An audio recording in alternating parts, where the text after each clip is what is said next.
একটি বিশেষ ঘোষণা। ত্রিপুরা বিধানসভা নির্বাচনের ভোট গণনা প্রক্রিয়া শেষ হয়েছে। এই গণনা প্রক্রিয়ার পরবর্তী সময়ে গোমতী জেলায় শান্তি ও সুষ্ঠু পরিবেশ বজায় রাখার উদ্দেশ্যে তথা অবৈধ জমায়েত এবং শান্তি শৃঙ্খলা বিনষ্ট করে এমন কাজকে রোধ করার লক্ষ্যে গোমতী জেলার জেলাশাসক এক আদেশ করে সমগ্র গোমতী জেলায় 146 ধারা জারি করেছেন। এই আদেশ 3 মার্চ সকাল 6টা পর্যন্ত বলবৎ থাকবে। এই সময়কালে 5 বা তার বেশি ব্যক্তি একসঙ্গে চলাফেরা করতে পারবেন না।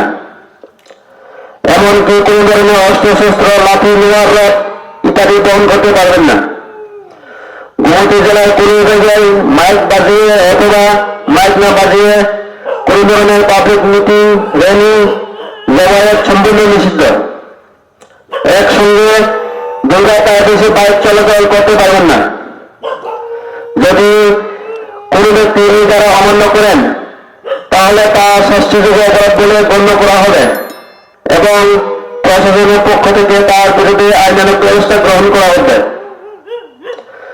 146 ধারার বাইরে যে সকল কিছু থাকবে সেগুলি হল নির্বাচনের কাজে যুক্ত কর্মীবৃন্দ, কেন্দ্রীয় বাহিনীর জওয়ান, ভোটের কাজে ব্যবহৃত যানবাহন, ড্রাইভার, সাংবাদিকগণ এই আদেশের বাইরে থাকবে।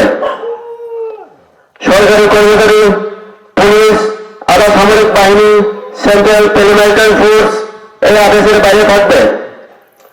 স্বাস্থ্য, অগ্নি নির্বাপক এবং জরুরি পরিষেবার সঙ্গে যুক্ত ব্যক্তিবর্গ এই আদেশের বাইরে থাকবে। রোগী পরিবহনের কাজে যুক্ত যানবাহন এই আদেশের বাইরে থাকবে। সবজি, মাছ এবং ওষুধ পরিবহনকারী গাড়ি এই আদেশের বাইরে থাকবে। ছাত্রছাত্রীদের বহনকারী গাড়ি, মোটরসাইকেল এই আদেশের বাইরে থাকবে। আদেশ অনুসারে গোমতী জেলা শাসক